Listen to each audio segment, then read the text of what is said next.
This month, the FBI is marking the 100th anniversary of the hiring of the first African-American special agent. It's a chapter of the Bureau's history that is not well known, but it's relevant to what is happening inside the FBI today. CBS News Chief Justice and Homeland Security correspondent Jeff Pegues was given a rare access to the Bureau's archives and to top FBI officials. He's in our Washington Bureau. Good morning, Jeff. Good morning, Michelle. There are no known photographs of the first African-American special agent, but there is a record of his hiring a century ago. And as we look through the FBI archives, Bureau officials told us that they believe there are lessons from the past that are relevant to what is happening today inside the FBI.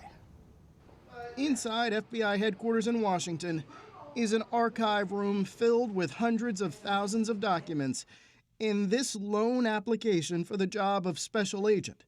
It was handwritten in 1919 by James Wormley Jones. Until now, the then 35-year-old has been a footnote in the Bureau's history. Andy Vail is an assistant director of the FBI. Most people don't know who he is. That's true. 100 years ago, right? December of 1919 is when he started.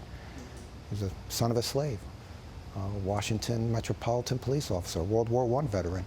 According to the FBI, Jones was employed exclusively in an undercover capacity, working directly under J. Edgar Hoover. More black agents would follow Jones's footsteps into the Bureau, and they too would work undercover in the black community. Hoover would go on to become the longest tenured FBI director, and targeting influential black Americans would become a pattern. In the 50s and 60s, Hoover targeted Martin Luther King Jr. for extensive surveillance. We are going to walk non-violently and peacefully. It was actually the career of a lifetime. But that history did not stop John Glover. In 1966, he became the second African-American graduate from the FBI's training academy in Quantico, Virginia. I had a class of a new agents training class of 32 individuals. I was the only African-American. Glover would rise through the ranks, and in the late 1970s, when the city of Atlanta was being haunted by a series of child murders, he led the FBI response.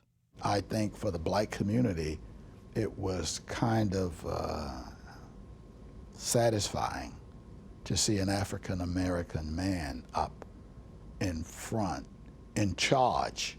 In 1982, Glover would become the Bureau's first black assistant director. Still, Glover sympathized with other black agents who sued the FBI, alleging systemic discrimination. They would see themselves in an undercover role, or they would see themselves doing something that, only an African-American agent could do, not something that any agent could do. And there was some resentment about that. Was that resentment valid?